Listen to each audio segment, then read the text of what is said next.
Chaque jour, Charles et Carole vous présentent la leçon de l'école du sabbat.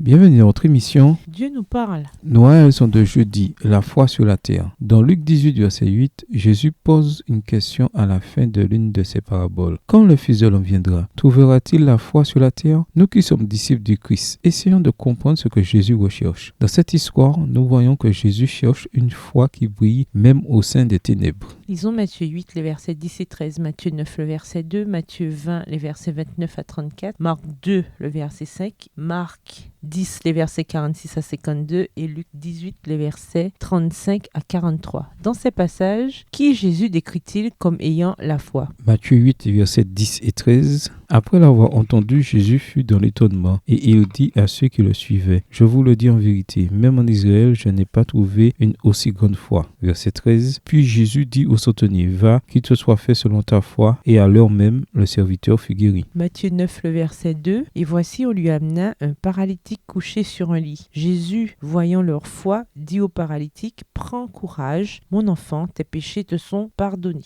Matthieu 20, les versets 29 à 34. Lorsqu'ils sortirent de Jéricho, une grande foule suivit Jésus. Et voici deux aveugles assis au bord du chemin entendirent que Jésus passait et crièrent, « Aie pitié de nous, Seigneur, fils de David. » La foule les reprenait pour les faire taire, mais ils crièrent plus fort, « Aie pitié de nous, fils de David. » Jésus s'arrêta, les appela et dit, « Que voulez-vous que je vous fasse ?» Ils lui dirent, « Seigneur, que nos yeux s'ouvrent. » Ému de compassion, Jésus toucha leurs yeux et aussitôt ils recouvrèrent la vue et le suivirent. Marc 2, le verset 5. Jésus, voyant leur foi, dit au paralytique, « Mon enfant, tes péchés sont pardonnés. » Marc 10, versets 46 à 52. Ils arrivèrent à Jéricho et lorsque Jésus en sortit avec ses disciples, et une assez grande foule, le fils de Timée, Bartimée, mendiant aveugle, était assis au bord du chemin. Il entendit que c'était Jésus de Nazareth, et il se mit à crier, « Fils de David, Jésus, aie pitié de moi. » Plusieurs le reprenaient pour le faire taire, mais il criait beaucoup plus fort, « Fils de David, aie pitié de moi. » Jésus s'arrêta et dit, « Appelez-le. » Ils appelèrent l'aveugle en lui disant, « Prends courage, lève-toi, il t'appelle. » L'aveugle jeta son manteau et, se levant debout, vint vers Jésus. Jésus, prenant la parole, lui dit, « Que veux-tu que je te fasse? » Rabouni,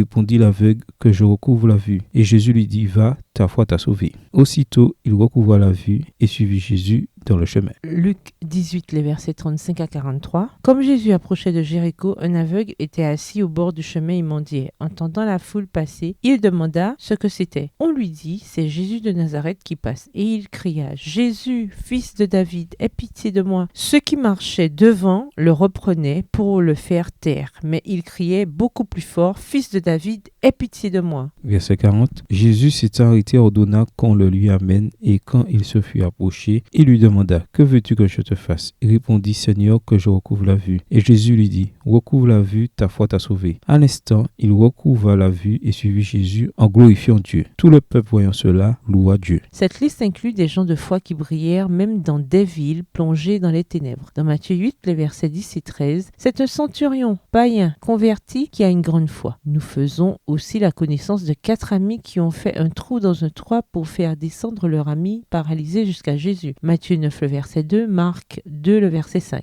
Dans Marc 10, nous rencontrons l'ancien aveugle Bartimée, dont la foi brille fort à Jéricho. En même temps, on s'attendait à ce qu'il y ait une grande foi parmi le peuple de Dieu. Pourtant, même à Nazareth, la ville d'origine de Jésus, le manque de foi, voire l'incrédulité, furent des facteurs limitants pour le ministère de Jésus. Quant à ses disciples, Jésus dit à plusieurs reprises, « Gens de peu de foi » Matthieu 6, verset 30, Matthieu 8, verset 26, Matthieu 14, verset 31, Matthieu 16, verset 8. Et dans Matthieu 17, verset 17, Jésus s'exclame, « Génération sans foi et perverse ». C'est une leçon que l'on peut appliquer aujourd'hui. On trouve la foi dans des endroits inattendus, dans les villes, parmi les étrangers, les païens et les gens de religions différentes. En toute humilité, nous devons aller dans les villes comme Jésus l'a fait, en cherchant ceux qui répondront à la présentation de la vérité par une foi salvatrice en Jésus, car ces personnes existent bien. Défi, ouvrez votre cœur à Dieu dans la prière afin de recevoir une plus grande portion de foi avec laquelle partager votre amour pour ceux qui sont auprès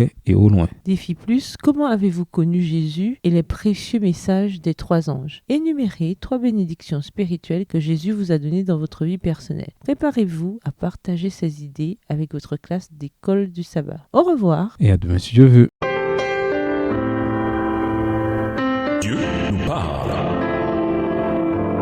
Chaque jour, Charles et Carole vous présentent la leçon de l'école du sabbat.